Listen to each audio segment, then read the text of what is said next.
You guys may have read this story before. This story is called The Invisible Boy. Raise your hand if you've heard this. Yeah, Miss Cordova told me she read it to you at the beginning of the year. The Invisible Boy. This is a really, really good story that touched my heart and teaches us about inclusion, how to include other people. Yeah, you guys have done it before, but I figured it was a good to do it at the end of the year too, so that you guys can just remember how to be inclusive. And we're going to do a whole chart and brainstorm some ideas together, okay? So, this book is called The Invisible Boy, and it was written by Trudy Ludwig. That's the author who wrote the book, and the illustrator, which is a fancy word for the artist, is named Patrice Barden. The Invisible Boy. And Miss Cordova wrote a note here that says this is about social intelligence. Do you guys remember that character strength, social intelligence? So that is going to be a message of the story as well as inclusion, okay? The Invisible Boy. Can you see Brian, the invisible boy? Even Mrs. Carlotti has trouble noticing him in her classroom. She's too busy dealing with Nathan and Sophie. Nathan? Yeah, sometimes there's characters in the book who have the same name as us. Yes, honey. Yes, you may take off your jacket. Nathan has problems with what Mrs. Carlotti calls volume control. Me too. He uses his outside voice inside too much. Sophie whines and complains when she doesn't get her way. That happens to all of us, right? That's pretty normal. Nathan and Sophie take up a lot of space. Brian doesn't. His name is Brian. When the bell rings for recess, Micah and JT take turns choosing kids for their kickball teams. The best players get picked first, and then the best friends of the best players, and then the friends of the best friends. Only Brian is left, still waiting and hoping. What do you notice about how Brian looks and how all the other kids look? Thank you for your quiet hand. He's invisible. How is the illustrator, the artist showing that he's invisible? Using him white and black. Yes, he's in black and white, and everybody else is in color. That's the way that the author is showing that he feels invisible. Good noticing. Yes, honey. My name is Brian. Oh, you know a Brian? Cool. All right, let's continue our story. JT glances in Brian's direction, and just as quickly, he looks away. We've got enough players for each team, he tells the other. Let's play ball. That's not a kickball. Yeah, I know, they're throwing it. Let's see. Really, roll it. Roll it, The yeah. other person and the other person has to kick it. Yeah, let's see what happens next. In the cafeteria, Madison and her friends talk about her birthday party. The rope swing over the pool was awesome, says JT. Yeah, so was the water slide, said Fiona. That was the best pool party ever. I'm so glad you guys had fun, says Madison. Everybody did, except Brian. He wasn't invited. Because no one else is there. At choosing time, which is like centers, they call it choosing time in this story, while the other kids play board games and read, Brian sits at his table, doing what he loves to do best. He draws fire-breathing dragons, scaling tall walls. Here says, "Thank you for toasting my marshmallows." Space aliens locked in intergalactic battle. I've got you now. Greedy pirates digging for treasure. Crackers, arg! And then yay! And superheroes with the power to make friends wherever they go. Hi friends, have a cookie. That's an interesting superpower. He wants the hero that Brian drew. That's his power. He could have super strength. He could have flight. He could have super speed, but instead, the superhero that Brian drew has the power to make friends wherever they go. It's interesting. I wonder why he chose that power. Let's continue and see if we find out. Oh. On Monday morning, Mrs. Carlotti introduces Justin, a new student, to the class. Brian smiles shyly at him. Some of the other kids sneak looks at Justin, trying to figure out if he's cool enough to be their friend. They haven't quite made up their minds yet. How many of you started school maybe late, or moved to this school late, or joined this class at a different time? Josiah, yeah, some of us did. I didn't have any friends when I came here. Yeah, you're right. When you come to a new school, it's you can be kind of nervous, right? Yeah. Yeah, I wonder if Justin feels nervous. And yeah, Brian smiled. Yeah. Yeah. And you can see Brian is smiling. Do you notice anything about Brian? Yes. His lips are starting to get a little colored with his little smile. Let's see what happens. At lunch, Madison and JT watch Justin eat with chopsticks. What's that? Asked Madison as she points at Justin's food. It's bulgogi. What? What is it? Bulgogi. It's a Korean barbecued beef. My grandma made it for me. It's really good. Do you want to try some? There's no way I'll eat boogerogi. Look at them. All the kids laugh. All of them, that is, except Brian. He sits there and he wonders which is worse, being laughed at or being invisible. Let's see. Well, it sounds like... Because it will make you ever sound just like when you don't have any peanuts and you forgot.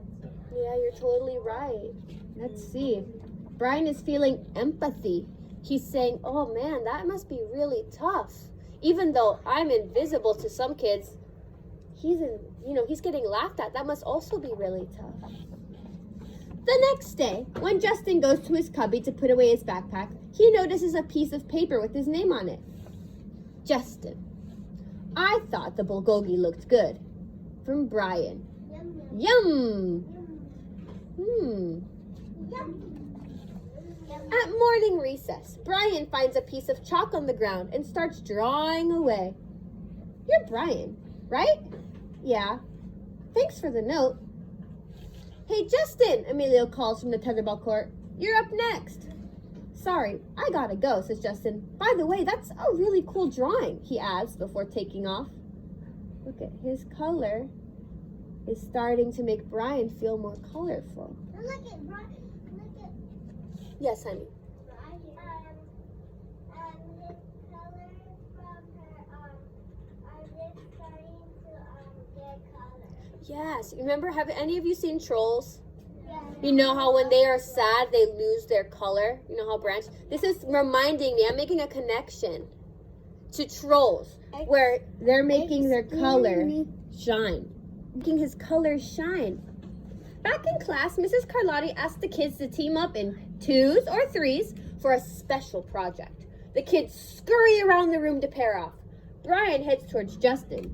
I'm already with Justin, says Emilio. Find someone else.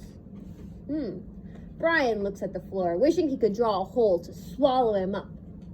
Mrs. Carlotti said we can have up to 3 people in our group. We're only 2. Come on, Emilio, let him work with us. Okay, I guess. He's getting more colorful. Yes, love? Because he's getting happier. Let's see, yeah. Mrs. Carlotti gives the class directions for the project. Your assignment is to work together to write a story about what you see in that photograph. Use your imagination and have fun. Whoa, cool, says Emilio. What kind of people do you think would live in houses like that? I don't know, but I bet Brian could draw them to go with our story, says Justin. I see the colors. Yeah, you see all of the colors. No, look. Now I know, now you can see how beautiful and colorful he is. Brian smiles as he takes out his lucky pen. Yes. Also, look, you can see them. They're all looking at the picture together. They're cutting things out, being messy, having fun. Because you can be messy and have fun. If you make a mess, you can just clean it up. Easy peasy. He's all colored. Yes. All right, take a seat. So look at now they're giving their presentation. They're all up there. They're all together. Yes, Victoria.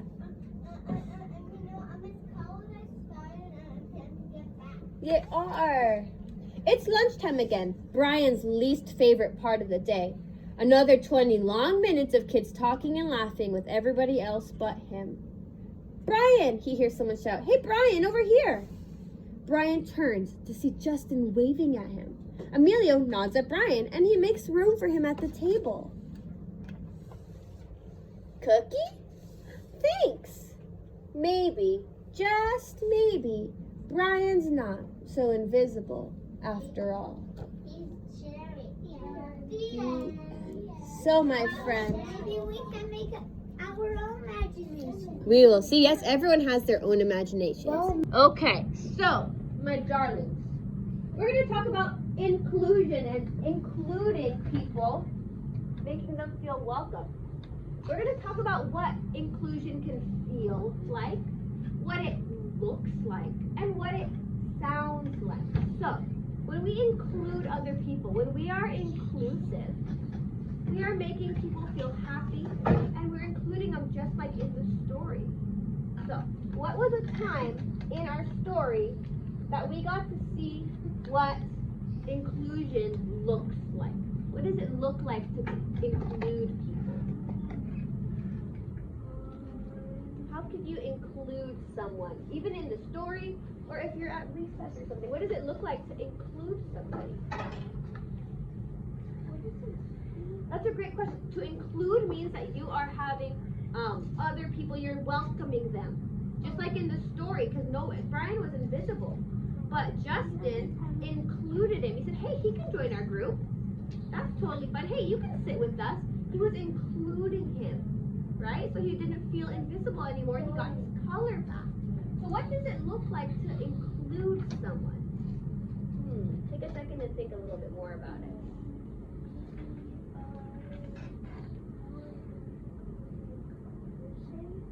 Yes, how can we? I couldn't find out. Let's see. I'll give you guys an example. Inclusion could look like asking someone to play with you. Asking to play together. Especially if you see someone who maybe isn't playing with anyone at recess, or they're sitting alone, or they're walking alone. So that's one example of what inclusion looks like. It could look like asking to play together. What else could it look like? That is a great one. And you know what? I'm going to put that under sounds like. That's a great one. It sounds like something you could say is, come on.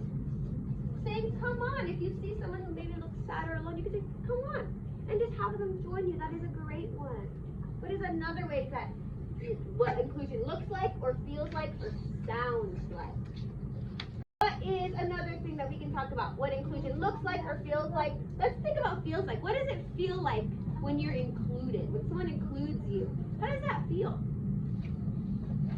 It's good. Well, it's a thing like you. It feels good. It feels good when people want to be around you or people want to include you. Let's play. That's another thing you can say. Let's play. Great. Let's play. P-L-A-Y, sight word. Let's play. Victoria. Let's go play on the swings.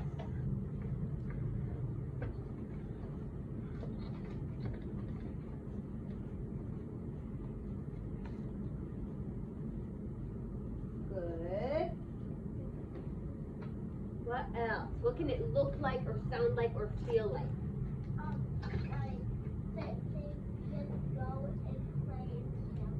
Oh yeah, you can say let's go play in the sandbox. We already have a lot of let's play. Those are really good. We play in the sandbox, the swings. Next year you'll be able to play on the big toy. Yeah. Yay! What is something else?